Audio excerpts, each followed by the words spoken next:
Pemirsa Komisi Pemberantasan Korupsi terus mengejar aliran dana dan harta milik tersangka kasus suap impor kuota daging sapi Ahmad Fatonah yang diduga turut dinikmati oleh orang-orang dekatnya. Maret lalu KPK akhirnya menyita 5 mobil mewah milik Ahmad Fatonah. Seperti apa mobil mewah milik Fatonah? Berikut liputannya. Ahmad Fatonah, nama yang mencuat setelah Komisi Pemberantasan Korupsi membongkar kasus impor daging sapi di Kementerian Pertanian beberapa waktu lalu. Selain artis cantik Ayu Azhari, Ahmad Fatonah juga menggandeng artis model cantik majalah dewasa Vitalia Sesa untuk meloloskan proyek di Kementerian Pertanian yang turut menyeret mantan Presiden PKS Lutfi Hasan Ishak ke dalam penjara. Selain mobil bernomor polisi B15VTA milik Vitalia Sesa, Komisi Pemberantasan Korupsi juga menyita beberapa mobil mewah lainnya. 5 diantaranya milik Ahmad Fatonah dan 1 milik mantan Presiden PKS Lutfi Hasan Ishak, karena diduga dihasilkan dari tindak pidana pencucian uang yang dilakukan Ahmad Fatonah.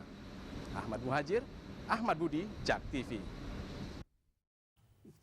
Ya, mengapa Ahmad Fatonah memiliki dana yang begitu banyak dan juga memiliki sederet mobil mewah? Kita kembali lagi berbincang bersama tamu dialog kami di sini dengan Pak Bambang Harimurti, wartawan senior Tempo, dan juga bersama dengan Pak Mustafa Narwadana sebagai pengamat hukum.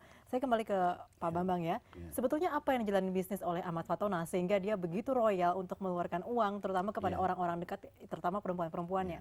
Saya kira gini ya, itu cukup klasik bahwa ada orang yang dekat dengan penguasa, orang kepercayaan penguasa. Godaannya itu besar karena banyak orang yang mau memberi uang untuk mendapatkan atau apapun untuk mendapatkan jasa dari pengaruhnya pada si orang kuat yang menjadi mempercayakan pada dia. Ini nggak terjadi cuma di Indonesia. Dulu Perdana Menteri Jepang ada sekretaris pribadinya yang seperti Fatonah begini. Lalu dulu juga kanselir di Jerman juga sama ya. Karena memang seorang pemimpin politik itu kadang-kadang mereka memang memerlukan orang yang dia nggak mau tahu caranya bagaimana bisa menyelesaikan masalah, cari uangnya sendiri, selesaikan masalah itu sendiri. Dia sendiri nggak mau tahu gitu loh apa yang dilakukan. Nah, godaan itu sangat besar dan itu memang terbukti banyak menjadi penyebab jatuhnya. Dalam hal ini Fatonah orang berkuasa ini dalam hal ini adalah Presiden PKS atau PKS ya. Kader PKS lainnya di kementerian? Di kementerian ya, menterinya kan juga didekati oleh dia gitu. Dan ini ya sekarang juga bahkan partai PKS karena ada mobilnya juga yang dipakai oleh partai PKS sebagai mobil operasional. Nah itu juga menjadi masalah karena dalam peraturan kepartaian di Indonesia kalau ada partai menerima uang haram, partainya bahkan bisa dibubarkan gitu. Ya memang kita belum sampai sejauh ke situ, tetapi ini adalah salah satu hal yang perlu ditelusuri lebih lanjut. Apakah ada partai, dan saya kira memang perlu pembelajaran bagi partai politik di Indonesia. Kalau kamu terima uang yang haram asal disebut hamba Allah gitu, partainya bisa dibubarkan. Harus jelas dari siapa begitu ya sumbangannya. Nah dalam arti ini berarti uang yang diperoleh oleh Ahmad Fatonah begitu yang begitu banyak, dia bisa beli mobil dan juga begitu royal memberikan uang kepada perempuan-perempuan itu didapat dari proyek yang dekat dengan orang berkuasa tersebut. Dengan orang yang punya kekuasaan untuk membuat bisnis yang sangat menguntungkan bagi orang-orang yang memberi uang kepada Ahmad Fatonah itu. Oke, dan kebetulan ini yang terungkap adalah mengenai kasus kuota daging sapi impor begitu di Kementerian Pertanian ya. Dan mungkin juga ada kuota lainnya kan yang sudah terbongkar memang kuota daging sapi. Oke, kembali lagi ke Pak Mustafa mengenai kasus ini ya.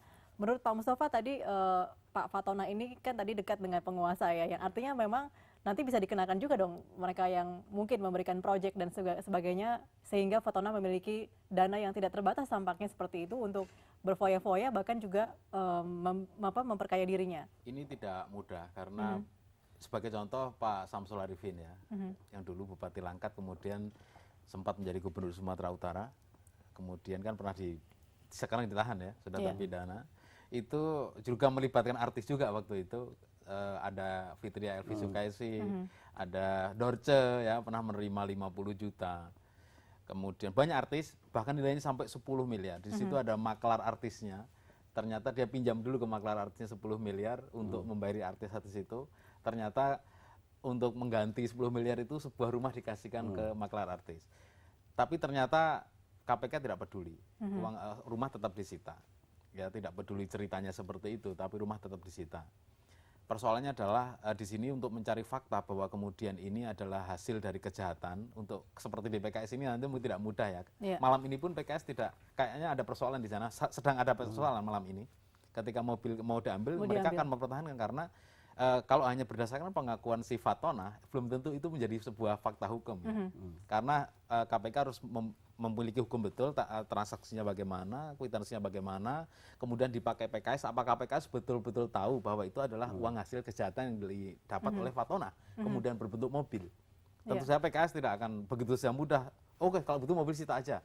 Karena kemungkinan yang saya duga, PKS kemungkinan memiliki bukti bahwa itu tidak terkait dengan Fatona. Tapi kalau KPK kemudian menyita dengan semena-mena hanya berdasarkan pengakuan Fatona, kok ternyata naif sekali gitu. Saya kira atau bisa juga PKS takut nanti kalau mobil itu dijajar di KPK tiap kali difoto, ini lo mobil PKS itu kan jadi jelek sekali image-nya.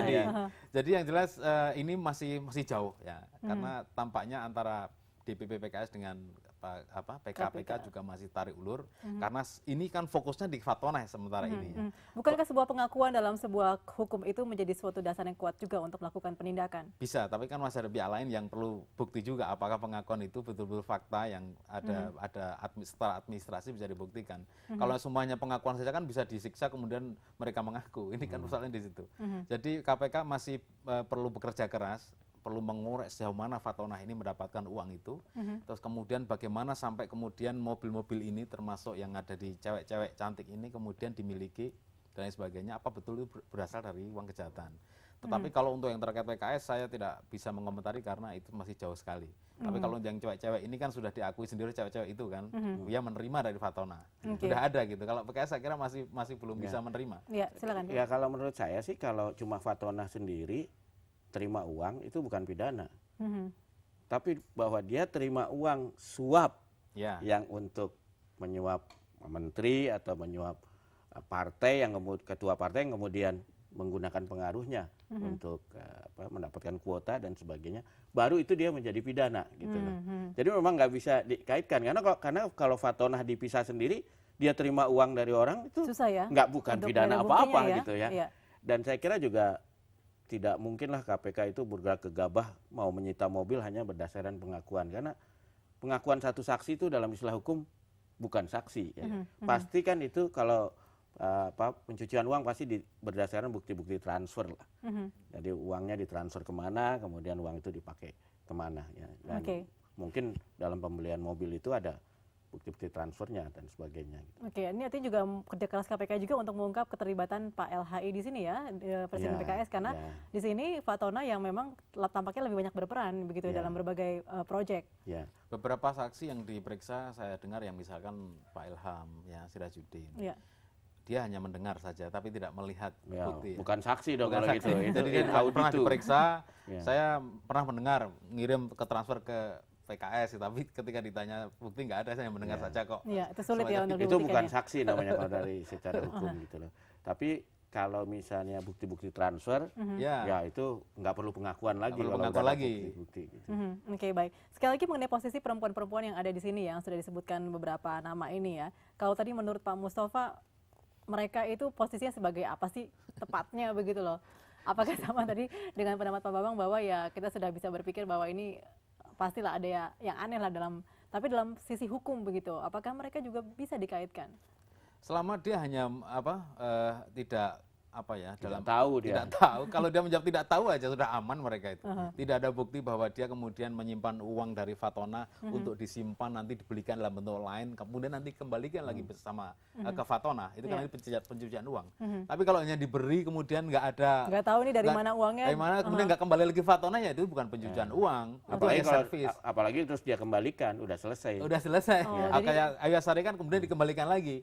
Karena Ayu Azhari kan ngakunya saya dijanjiin pentas tapi kok saya tunggu sampai sekarang. Ya dia menunggu janji ini kan setelah KPK menangkap Fatona, baru dia ngomong saya diberi kalau nggak begitu nggak ngaku Ayu Azhari kan. Dikembalikan ya sudah selesai. Ini persoalannya yang menurut saya ini salah satu perempuan cantik ini kan mengaku 100 juta sudah habis untuk dirinya sendiri. Nah, itu dikembalikan dalam bentuk apa nanti? Artinya harus dikembalikan juga ya 100 juta walaupun habis ya. Fatona. Oke, baik, masih ada satu bagian lagi kita untuk berbincang. Tetaplah bersama kami masih akan kembali bersama Anda usai pariwara.